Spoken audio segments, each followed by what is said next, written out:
je souhaiterais aujourd'hui partager avec vous un message intitulé « Les pensées de Dieu pour nous ».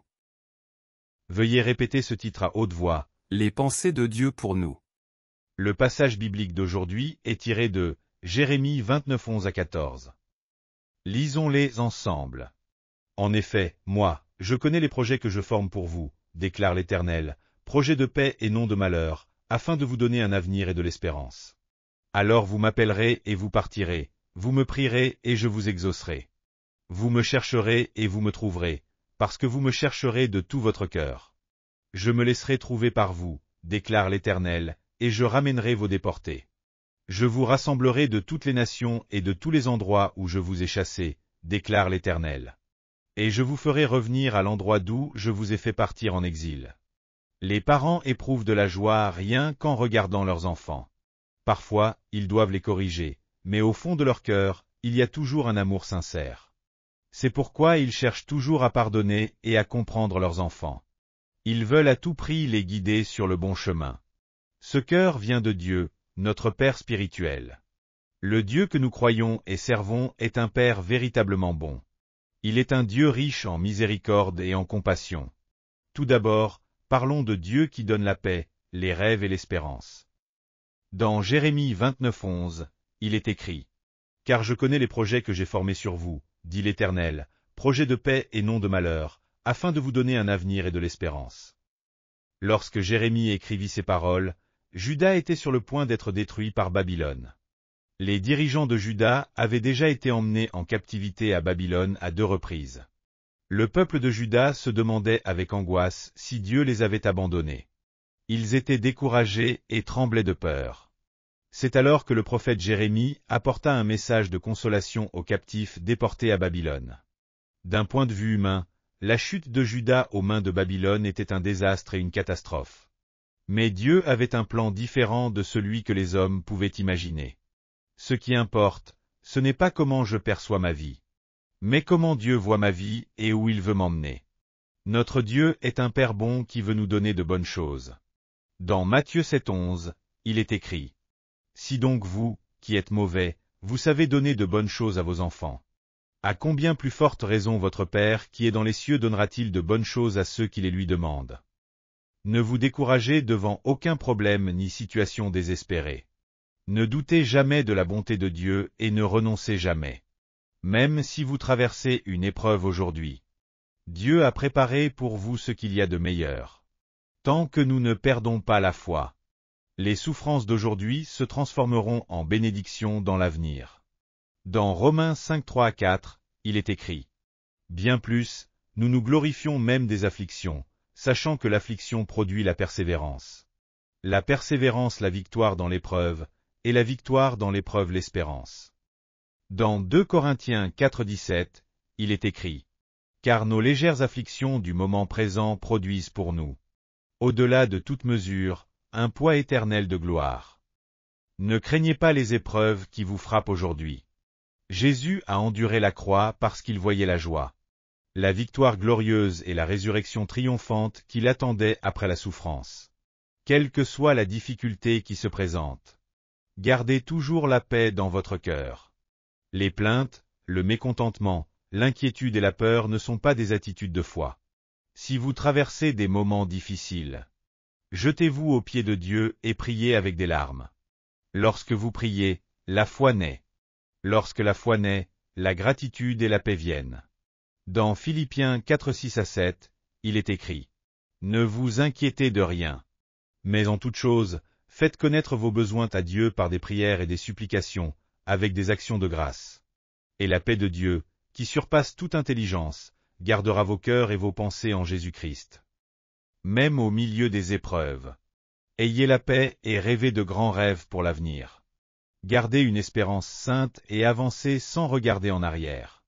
Au temps de Dieu, le rêve se réalisera infailliblement. Deuxièmement, parlons de Dieu qui écoute nos supplications.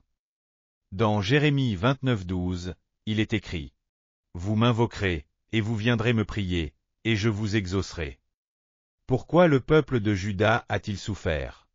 Parce qu'il s'était détourné de Dieu pour adorer des idoles, et qu'il n'avait pas crié vers lui en tout temps. Dieu veut aider son peuple. même si nous avons péché contre Dieu. Si nous nous repentons sincèrement et prions, Dieu nous pardonne et nous secourt dans nos moments de détresse. Lorsque le peuple de Juda était en difficulté, il chercha à s'en sortir par ses propres forces et capacités. Au lieu de se prosterner devant Dieu et de prier, il tenta de résoudre ses problèmes par ses propres moyens. Il chercha refuge auprès de l'Égypte, une nation puissante, espérant ainsi échapper à ses souffrances. Mais tout cela se solda par un échec. Nous devons nous tourner vers Dieu et lui demander son aide. Ce qui est remarquable, c'est que Dieu veut toujours nous secourir. Il tend l'oreille même aux soupirs les plus faibles de notre cœur. Le vrai problème est que nous ne nous accrochons pas fermement à lui. Certaines personnes prient un peu, puis disent « J'ai prié, mais il n'y a pas eu de réponse. Alors j'ai arrêté de prier. » Parfois, nous avons l'impression que, peu importe combien nous prions, il n'y a aucune réponse. Nous avons même l'impression que Dieu ferme ses oreilles uniquement à nous. Dans ces moments-là, nous devons examiner le contenu de nos prières. Nos supplications doivent être sincères. Nous devons exprimer nos désirs avec ardeur et vérité. N'oublions jamais que celui qui écoute nos prières est le Maître de l'univers, le Dieu tout-puissant et omniscient. Dieu écoute nos prières et veut nous accorder ce qu'il y a de meilleur, selon son temps et sa volonté parfaite. Dieu permit que Juda passe 70 ans en captivité, afin de restaurer leur foi véritable en lui. Il préparait aussi l'avènement de Jésus-Christ, le Sauveur du monde. À travers cette nation, Dieu ne les avait pas abandonnés. Au contraire, il avait un plan plus grand pour eux. Même pendant leur captivité, Dieu ne les laissa pas tomber. Contrairement aux Israélites esclaves en Égypte, il leur permit de vivre librement même en exil, les protégeant tout au long de cette période. Parfois, les plans de Dieu sont si vastes qu'ils sont difficiles à discerner avec nos yeux humains. C'est pourquoi, dans les temps d'épreuve, nous devons crier sans relâche vers le Seigneur. Priez jusqu'à ce que Dieu vous montre le chemin, jusqu'à ce que la foi en sa fidélité remplisse votre cœur. Ne mettez pas votre confiance dans les hommes, ni dans les richesses ou le pouvoir de ce monde, mais accrochez-vous uniquement au Seigneur. Il vous relèvera des abîmes du désespoir. Dans Psaume 41-2, il est écrit « J'avais mis en l'Éternel mon espérance. Et il s'est incliné vers moi, il a écouté mon cri. Il m'a retiré de la fosse de destruction, du fond de la boue. Il a dressé mes pieds sur le roc, il a affermi mes pas. » Criez vers le Seigneur. Criez encore et encore. Et encore une fois. Alors la réponse viendra sans faute. Des miracles se produiront. Dans Jérémie 33:3, il est écrit « Invoque-moi, et je te répondrai. Je t'annoncerai de grandes choses, des choses cachées, que tu ne connais pas. » Troisièmement, parlons de Dieu qui nous rencontre. Recherchez le Seigneur avec ferveur. Si nous le cherchons de tout notre cœur, il nous rencontrera sans faute. Dans Jérémie 29:13, il est écrit « Vous me chercherez, et vous me trouverez, si vous me cherchez de tout votre cœur. » Peu importe à quel point un enfant est imparfait ou combien il a mal agi envers ses parents. Si cet enfant revient vers eux, ses parents courront vers lui pour l'embrasser. Dieu nous aime encore plus que n'importe quel parent terrestre.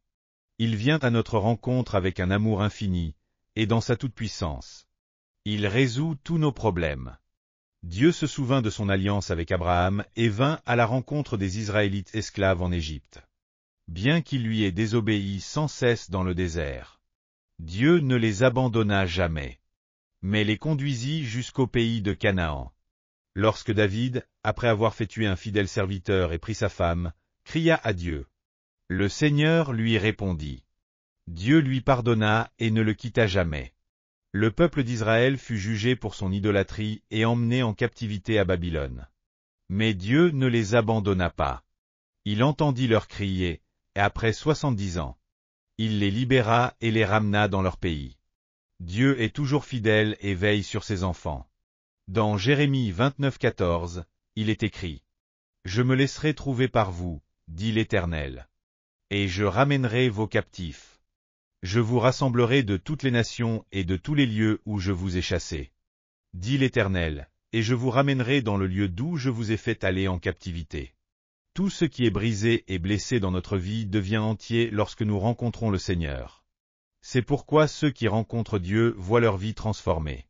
Le désespoir se change en espoir, la tristesse en joie. Peu importe les difficultés qui surviennent, ils ne s'inquiètent plus. Car ils ont rencontré le Seigneur Tout-Puissant. L'ultime espoir des croyants est le ciel. Pourquoi espérons-nous le ciel?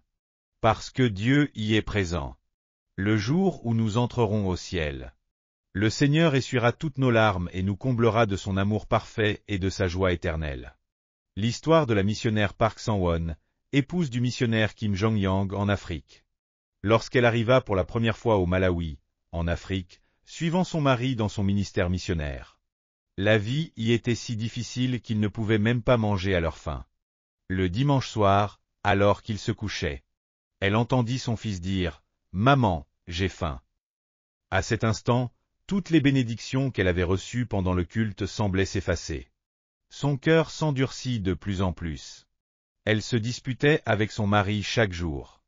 Elle disait « Dieu t'aime, toi seulement. Dieu t'a appelé, mais pas moi. J'ai eu la malchance de me marier avec toi et de finir ici. » Elle se plaignait sans cesse. Puis, elle tomba gravement malade. Elle fut atteinte de jaunisse et de paludisme et faillit mourir. À l'hôpital, il n'y avait presque pas de matériel médical ni de médicaments. Le médecin dit que son état était désespéré. Une nuit, alors qu'elle souffrait terriblement, elle sortit et s'effondra sur le sol en ciment, pleurant et criant à Dieu. « Seigneur, j'ai trop mal. Soit prends-moi, soit guéris-moi. » C'est alors que Dieu lui parla. « Ma fille bien-aimée, je t'aime. C'est moi qui t'ai appelée en Afrique. Mais tu dois renaître. » Puis, Dieu lui montra ses fautes passées. Il lui montra comment elle se disputait avec son mari. Comment elle cachait de la nourriture pour son fils au lieu de la partager avec les enfants africains. Comment elle découpait du pain plus fin pour les enfants locaux, tandis qu'elle le coupait plus épais pour son fils. Et Dieu lui dit encore, « Toi, tu as caché du riz pour ton fils par amour. Mais moi, par amour pour toi, j'ai livré mon fils à la croix. » Elle fut profondément honteuse de son comportement en tant qu'épouse de missionnaire. Elle pleura amèrement et passa toute la nuit à se repentir et à prier. Après cela, elle jeta tous les médicaments de l'hôpital. Elle décida de jeûner 2 repas par jour et de prier toute la nuit pendant 100 jours. Son mari lui conseilla de prendre des médicaments. Mais elle répondit, « Si Dieu m'aime, s'il me prend, j'irai au ciel. S'il me sauve, c'est sa volonté. » Puis, un jour, elle sentit un changement dans son corps et alla à l'hôpital. Le médecin, surpris de la voir encore en vie, lui fit passer des examens. Elle était complètement guérie. Elle témoigne, logiquement, j'aurais dû mourir. Une personne atteinte de jaunisse et de paludisme, qui arrête tous les médicaments, qui jeûne et prie toute la nuit pendant 100 jours. Elle devrait mourir. Mais au lieu de cela, je me sentais de plus en plus légère et pleine de force. Quand le médecin m'a revue après plusieurs mois, il s'est exclamé, « Tu n'es toujours pas morte. » Mais après les examens, il a constaté que les 2 maladies avaient disparu. Depuis ce jour, Dieu m'a donné une santé parfaite, et je n'ai plus jamais attrapé le moindre rhume. Après avoir vécu ce miracle, elle changea complètement et se consacra totalement à l'œuvre missionnaire. Aujourd'hui, elle continue à servir aux côtés de son mari. Ils ont implanté plus de 600 églises dans 8 pays d'Afrique. En 2013, ils ont fondé un séminaire théologique en Eswatini, Swaziland. En 2019, ils ont même ouvert une faculté de médecine. Le Seigneur seul est notre espoir. Il est la solution à nos problèmes. Il est la réponse. Il est la bénédiction. Marchez toujours en communion avec le Seigneur et accomplissez sa volonté. Que chaque jour à venir soit un jour de miracle. Alléluia. Avez-vous reçu beaucoup de grâce à travers la parole? Je vous bénis de tout mon cœur au nom du Seigneur pour que vous soyez de plus en plus armés de la parole de Dieu et remplis du Saint-Esprit, afin que vous meniez une vie victorieuse dans ce monde.